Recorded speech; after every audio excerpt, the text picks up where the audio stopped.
Today I'm sharing my mom's traditional scone recipe with you. We call it amaqebengwane and they are absolutely delicious. Hello everybody and welcome to Cook with Melanin, a channel that is all about food, sharing my recipes with you and also the science of food.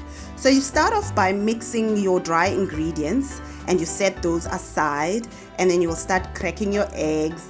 I use eggs in room temperature, not straight from the fridge. And if you're interested to know why I do this, please comment so that I can actually do a whole section in terms of eggs and baking and why you should use them in room temperature, etc., etc. Okay, so you crack your eggs and make sure that there's no shell left in your egg mixture before you whisk it with a fork. Okay, and the full recipe and the ingredients and the amount that you need to use is in the description box down below. So when you open that little arrow that's pointing down, you will see the full recipe so that you can actually measure and weigh your ingredients before you start. Okay, once your eggs are done, you make a well in the middle of your dry ingredients, you add your eggs, and you will briefly mix at this stage, so you don't have to mix fully. You'll see your mixture is still quite crumbly and dry, so it doesn't have to be like fully mixed. And then once you've done that, you can actually add your vanilla essence to your milk and set that aside.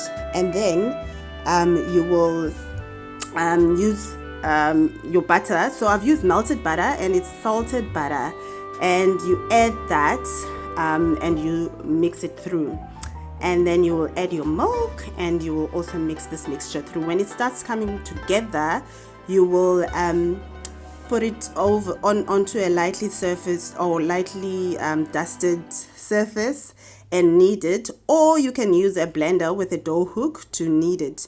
As you can see, I'm using a blender bowl, so I will use a blender to actually mix mine. And you mix it for like on over medium speed for about like 2 minutes, 3 minutes until it comes together. We're not making bread here, so it shouldn't be too stiff. Just mix until it's a nice smooth dough. While that's mixing, you can actually line your baking tray. You can see my butter is literally melting on there. It's because on my preheated oven, I've actually warmed it up and then started, lining it with the butter. And it's just easier for me that way. And then you can put some cake flour over. This is how my mom does it. You can also use a baking paper for this to ensure that your scones don't stick at the bottom. But I just want to show you exactly how she does it. As I'm making this, actually, she is standing right next to me saying, do this, do that. So it's really a fun experience. Anyway, once your dough is done, it looks like that. You can actually oil your hands and you will start rolling this mixture into even size balls. They can be as small as you want or as big as you want. It's really up to you. You can also use an ice cream scoop to get like even size balls. And that's basically how you roll that. And you place them onto your prepared baking tray once they are rolled, and that's basically the size that I have gone for. And as I said, you put that then onto your baking tray, and you don't have to have like spaces in between them. Really, they're not fussy. And make sure that in between rolling, you actually continue rubbing oil. I've used normal cooking oil for this. It can be sunflower oil or canola oil. Make sure if you use canola oil, it's a good canola oil. Okay, then you do this mixture. I'm gonna actually fast forward so that you can, or speed it up so that it can be quick and you can see the end results. So that's basically how it looks like. You do all of them. This baking tray takes half of the dough, so there's another batch that I'm doing after this. And that's what they look like when they're done. And you're going to put those into your preheated oven until they baked.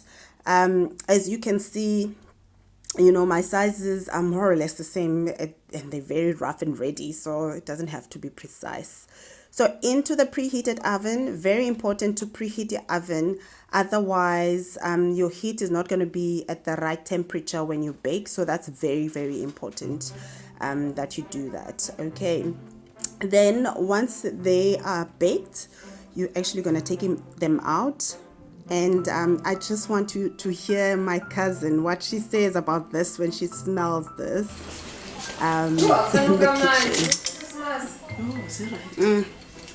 Smells like Christmas. Yeah, yeah. Okay, this is the smell like Christmas. That's one.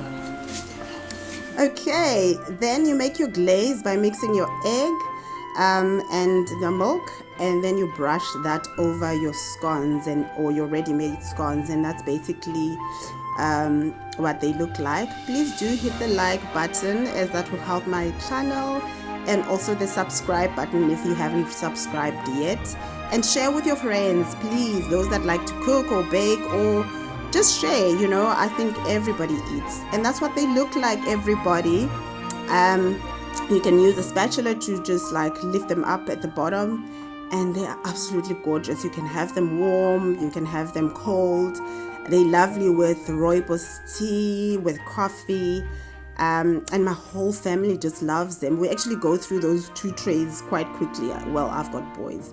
And that's it. Please don't forget to comment in terms of recipes that you want me to share with you, and I'm glad to do that. Thank you so much for watching. Until next time.